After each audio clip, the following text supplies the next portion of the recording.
देखो बेटा, हम लोग क्वेश्चन नंबर समझते हैं 1.29 एनसीईआरटी का। ठीक है, क्वेश्चंस क्या कह रहा है? क्वेश्चंस आपका ये कह रहा है कि hollow charge conductor has a tiny holes cut into its surface so that the electric field in the hole is sigma upon 2 epsilon naught n cap. ठीक है, where n cap is the unit vector in the outward normal. इसका मतलब N cap क्या आपका unit vector है जिसकी direction क्या है बेटा? सरफेस के परपेंडिकुलर है। ठीक है, और आप टाइनी होल से जो आपने टाइनी होल कट किया है उससे आपको क्या निकालनी है बेटा? इलेक्ट्रिक फील्ड की वैल्यू आपको प्रूव करके दिखानी है कि वो sigma upon 2 epsilon naught into n cap होगी। ठीक है बेटा, तो देखो सबसे पहले हम लोग क्या करेंगे, यहाँ पर एक हॉलो स्फीयर हमने ड्रॉ कर लिया।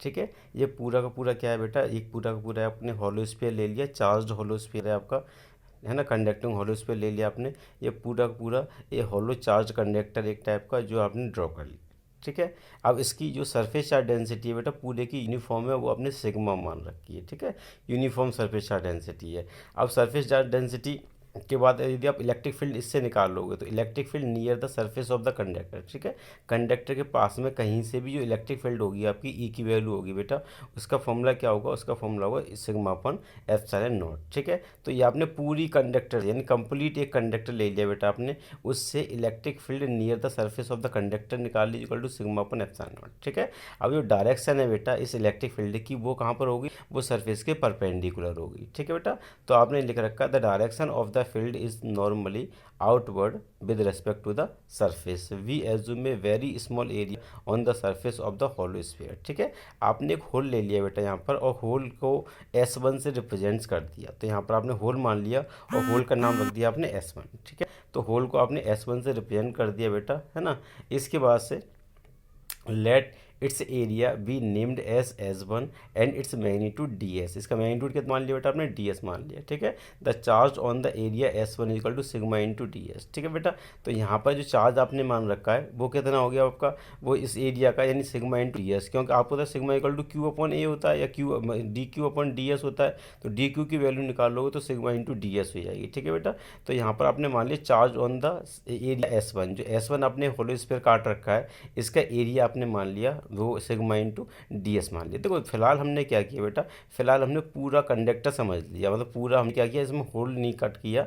तो फिलहाल हमने क्या समझ के रखेंगे बेटा, हम लोग इसे पूरा हॉलो कंडक्टर मान के चलेंगे। ठीक है, हॉलो कंडक्टर आपने मान लिया फिलहाल पूरा, और इतने पार्ट का जो एरिया है वो आपने कितना मान लिया? वो आपने S1 मान लिया। ठीक है, और चार्ज कितना मान लिया? इस पर चार्ज आपने मान लिया वो क्यू चार्ज प्रेजेंट है। ठीक है बेटा, और बाद बाकी जो पार्ट है बेटा इसमें, उस पार्ट का आपने एरिया मान लिया S2। ठीक है, तो यहाँ पर आपने मान लिया the remaining area can be assume to S S2, है ना। तो जो रिमेनिंग एरिया है बेटा जो मान रखा आपने पूरे का, वो आपने मान रखा है S2, और इतने पार्ट का जो एरिया आपने मान रखा है बेटा वो आपने क्या मान रखा? वो आपने मान रखा S1। ठीक है, तो S1 इसका एरिया मान लिया इतने पार्ट का, और S2 क्या होगा बेटा? S2 आपका पूरे पार्ट का एरिया हो गया। ठीक है बेटा, तो इस तरीके से हमने दो एरिया कंसिडर कर लिए, एक एरिया आपने मान लिया S1 और दूसरा एरिया क्या मान लिया आपने? S2, है ना। S1 आपका इस वाले होल वाले टाइप जो एरिया है, और S2 क्या है? S2 बेटा पूरे बाहर वाला पूरा जितना भी सरफेस है आपका कंडक्टिंग है उस सब का एरिया आपने S2 कंसिडर कर लिया। ठीक है बेटा, अब देखो अब इसमें क्या करेंगे बेटा, इसमें हम लोग इसका एरिया जो DS काटेंगे, ये वाला S1 का एरिया काटेंगे, इसकी जो डायरेक्शन होगी बेटा इसमें इलेक्ट्रिक फील्ड की, वो सरफेस के परपेंडिकुलर होगी, यानी इस वाले सरफेस के कहाँ पर होगी बेटा? इस वाले सरफेस के परपेंडिकुलर होगी। तो हमने दो पॉइंट मान लिए बेटा, एक मान लिया एक्स और एक मान लिया वाई। ठीक है, एक्स पॉइंट क्या है बेटा?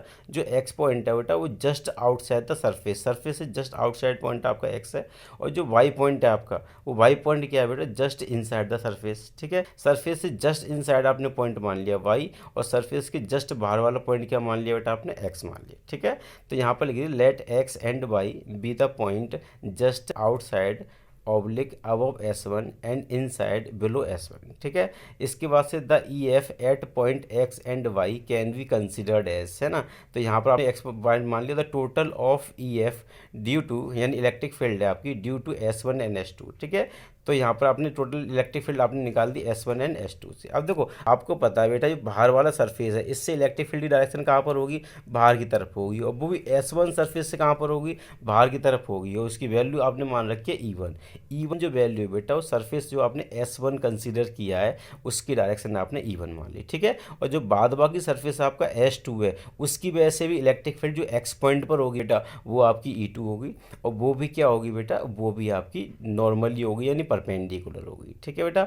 तो यहाँ पर आपने मान लिया, जो यदि EX निकाल लोगे, X मतलब X पॉइंट पर आप निकाल लोगे, तो आपको होता है इन दोनों का सम हो जाएगा, क्योंकि दोनों एक ही डायरेक्शन है, और इन दोनों को आपने पूरा कंप्लीट स्क्वायर मान रखा है, इसीलिए E1 प्लस E2 की वैल्यू कितनी आएगी बेटा, सिग्मा अपॉन एप्सिलॉन नॉट आएगी, ठीक है। तो ये आपने वैल्यू निकाल दी E1 plus E2 is equal to sigma upon epsilon naught. ये कहाँ पर निकाली बेटा, आपने X पॉइंट पर निकाली, और X पॉइंट क्या है, X पॉइंट आपका आउटसाइड द कंडक्टर पॉइंट है। और इसके नीचे जस्ट यदि हम Y पॉइंट की बात करें तो देखो Y पॉइंट पर भी क्या होगी, डायरेक्शन परपेंडिकुलर होगी, लेकिन वो इनसाइड होगी, ठीक है। जो आपने एरिया काट रखा है इस वाले के, यदि Y पॉइंट की बात करें, जस्ट बिलो की बात करें, तो यहाँ पर डायरेक्शन क्या होगी बेटा, यहाँ पर परपेंडिकुलर डायरेक्शन होगी, लेकिन इनसाइड होगी। लेकिन सरफेस 2 की वजह से डायरेक्शन हमेशा आउटवर्ड होगी, ध्यान रख लेना। इसीलिए यहाँ पर जो नेट इलेक्ट्रिक फील्ड निकालेंगे वो आपकी E1 माइनस E2 हो जाएगी। क्या हो जाएगी बेटा, E1 माइनस E2। रीज़न है आपका कि E1 आपकी इनसाइड होगी, बाहर वाला जो दूसरा सरफेस है उसकी वजह से आपकी इलेक्ट्रिक फील्ड हमेशा आउटसाइड है, जैसी वैसी रहेगी, ठीक है। लेकिन नेट इलेक्ट्रिक फील्ड क्या होती है, जीरो होती है, आपको पता है। तो E1 minus E2 equal to zero, क्यों, किसी भी कंडक्टर के अंदर जो नेट इलेक्ट्रिक फील्ड होगी बेटा वो जीरो होगी, ठीक है। कोई भी हॉलो कंडक्टर ले लिया आपने, उसके अंदर नेट इलेक्ट्रिक फील्ड आपकी जीरो होगी, तो E1 minus E2 equal to zero. इससे पहली वाली को इक्वेशन फर्स्ट मान लो, दूसरी वाली को आप इक्वेशन सेकंड मान लो, ठीक है ना। ऐड कर दो, E2 से E2 कैंसिल आउट हो जाएगा, तो 2E1 equal to sigma upon epsilon naught. और E1 की जो वैल्यू निकाली बेटा आपकी, वो सिग्मा अपॉन 2 एप्सिलॉन नॉट। तो बेटा यहाँ पर आपने क्या किया, यहाँ पर आपने E1 की वैल्यू निकाल दी, और E1 की वैल्यू कितनी आएगी, E1 की value sigma upon 2 epsilon not आएगी, ठीक है। जितनी वैल्यू E1 की होगी उतनी वैल्यू किसकी होगी, E2 की होगी। क्यों, क्योंकि दोनों आपस में इक्वल हैं। EY equal to E1 minus E2 is equal to zero, तो E1 इक्वल टू E2 हो जाएगा। तो E1 की जो वैल्यू निकाली, इतने वाले सरफेस जो आपने सरफेस S1 मान रखा है उसकी वजह से इलेक्ट्रिक फील्ड की बेटा वैल्यू आपकी निकल के आई है, वो कितनी आई है, वो आपकी आई है सिग्मा अपॉन 2 एप्सिलॉन नॉट, ठीक है। और बाद बाकी पार्ट से इलेक्ट्रिक फील्ड होगी वो भी सेम यही रहेगी, यानी जो भी पार्ट है बेटा उस पूरे पार्ट से इलेक्ट्रिक फील्ड की वैल्यू कितनी होगी, तो वो भी आपकी सिग्मा अपॉन 2 एप्सिलॉन नॉट होगी। और इस वाले पार्ट से जो आपने होल सा काट रखा है ना, इस वाले पार्ट यानी इतने एरिया से इलेक्ट्रिक फील्ड होगी वो भी आपकी सिग्मा अपॉन 2 एप्सिलॉन नॉट होगी, ठीक है। दोनों केस में सेम होगी।